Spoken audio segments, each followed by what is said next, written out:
Assalamualaikum. Now I am discuss about capital budgeting techniques with example.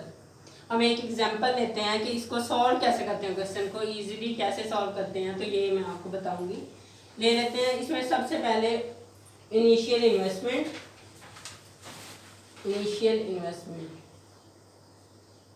Project हम ले लेते हैं A and B, project A project B. ठीक, project A for example हम ले लेते हैं 5 year. Initial investment project A में है 20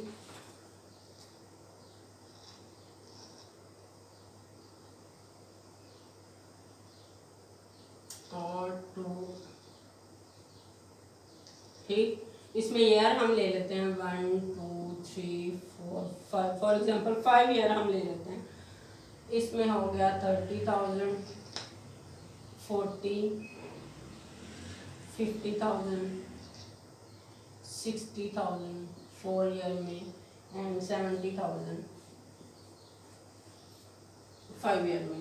प्रोजेक्ट बी में क्या है 80,000 फर्स्ट ईयर में कैश फ्लो आया, 70,000 सेकेंड ईयर में, 60,000 आ गया थर्ड में, 50,000 एंड नेक्स्ट भी 50,000।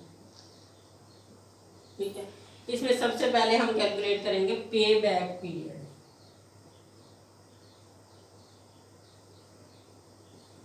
अब कैसे कैलकुलेट करेंगे मैंने बताया, time required to receive the initial investment back is called pay back period. मतलब वो टाइम जिसमें हम अपने इनिशियल इन्वेस्टमेंट की अमाउंट रिकवर कर लेते हैं बिजनेस में, उसे हम कहते हैं पे बैक पीरियड। पे बैक पीरियड अब कैसे कैलकुलेट करना है, हमने सबसे पहले हमने फार्मूला लिखा था, उसमें ईयर आएगा हमारी इन्वेस्टमेंट। सबसे पहले हम देखेंगे कि इनिशियल इन्वेस्टमेंट कितनी है। ठीक है, यह 2 लाख, तो ये हमने रिकवर करनी है, कितने सालों में हो जाएगी 30,000, 30 और 40 70, 70 और 51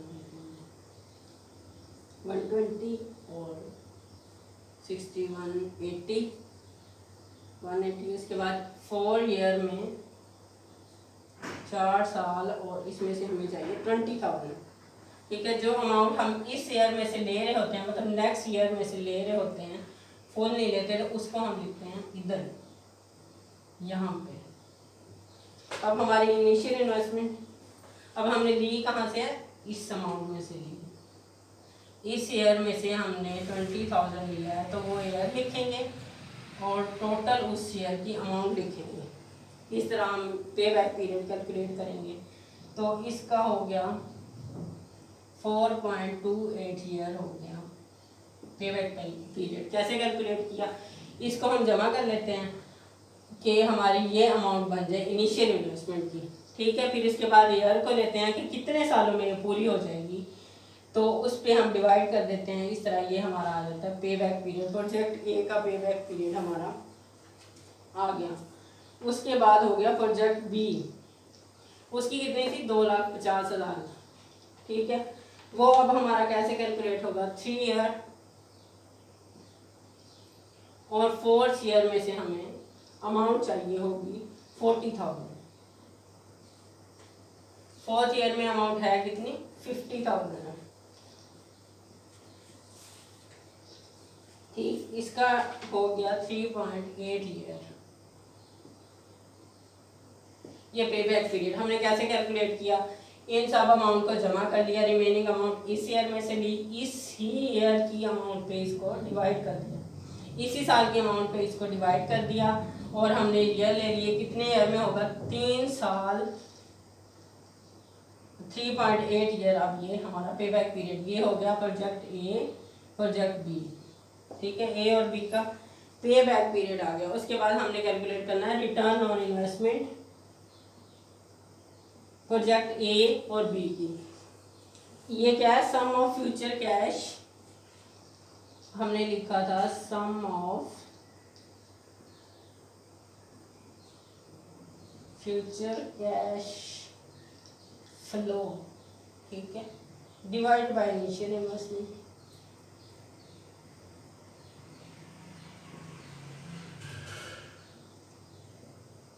सम ऑफ फ्यूचर कैश फ्लो, इनका सम डिवाइडेड बाय ये, डिवाइड बाय इनिशियल इन्वेस्टमेंट। तो प्रोजेक्ट ए का हमने इनका टोटल किया तो ये बना 2,50,000, ठीक है, डिवाइड कर दिया, इनिशियल इन्वेस्टमेंट हमारी थी 2 लाख। ये हमारा कैलकुलेट हो गया 1.25 रिटर्न ऑन इन्वेस्टमेंट हो गया।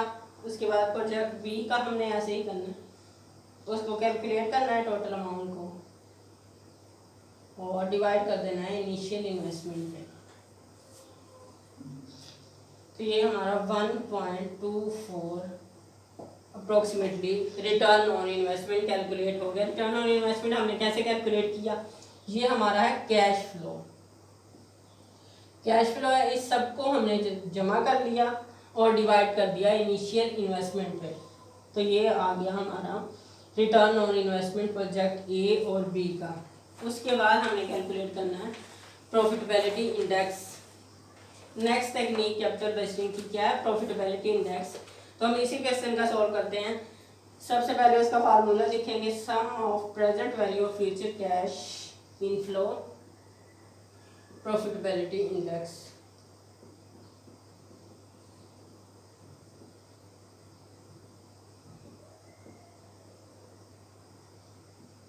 सम of present value of future cash inflow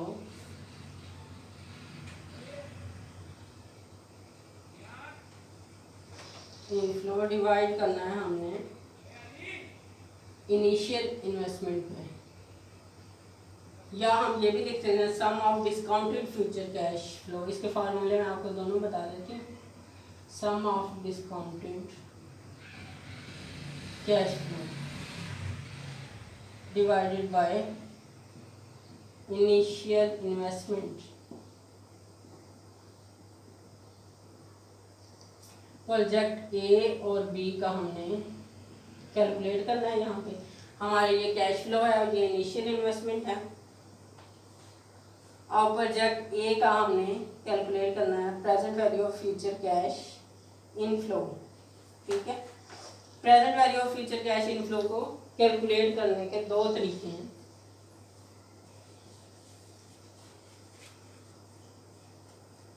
ये इसका एक फार्मूला होता है कि हमने ना कैसे कैलकुलेट करनी है present value of future cash, ठीक है। Cash flow 1 year plus cash flow 2 plus cash flow 3 year का प्लस कैश फ्लो 4 ईयर का, ऐसे सुमन। डिवाइड किसे करना है, 1 plus interest 1 plus interest 2 1 plus interest 3 1 plus interest 4।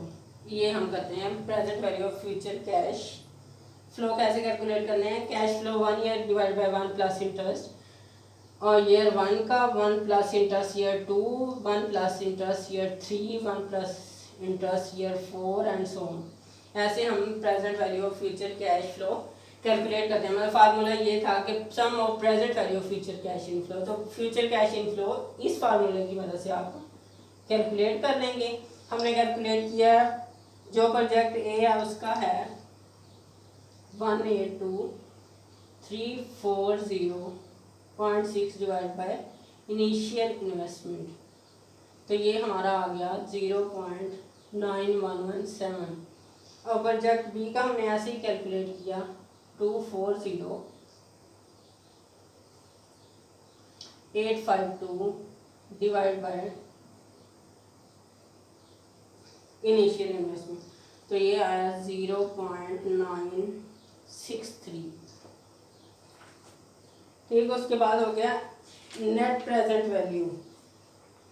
Net present value हमने कैसे कैलकुलेट करनी है, ये मैं आपको बता देती हूँ।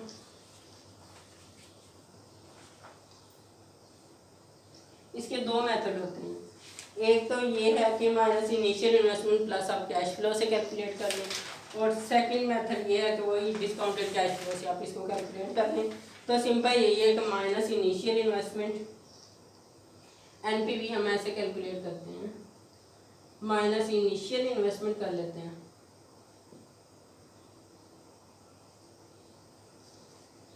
और प्लस फ्यूचर कैश इनफ्लो की हमने present value of future cash inflow, future cash inflow इसकी हम प्रेजेंट वैल्यू कैलकुलेट करेंगे। ठीक है, हमारे पास इनिशियल इन्वेस्टमेंट हमने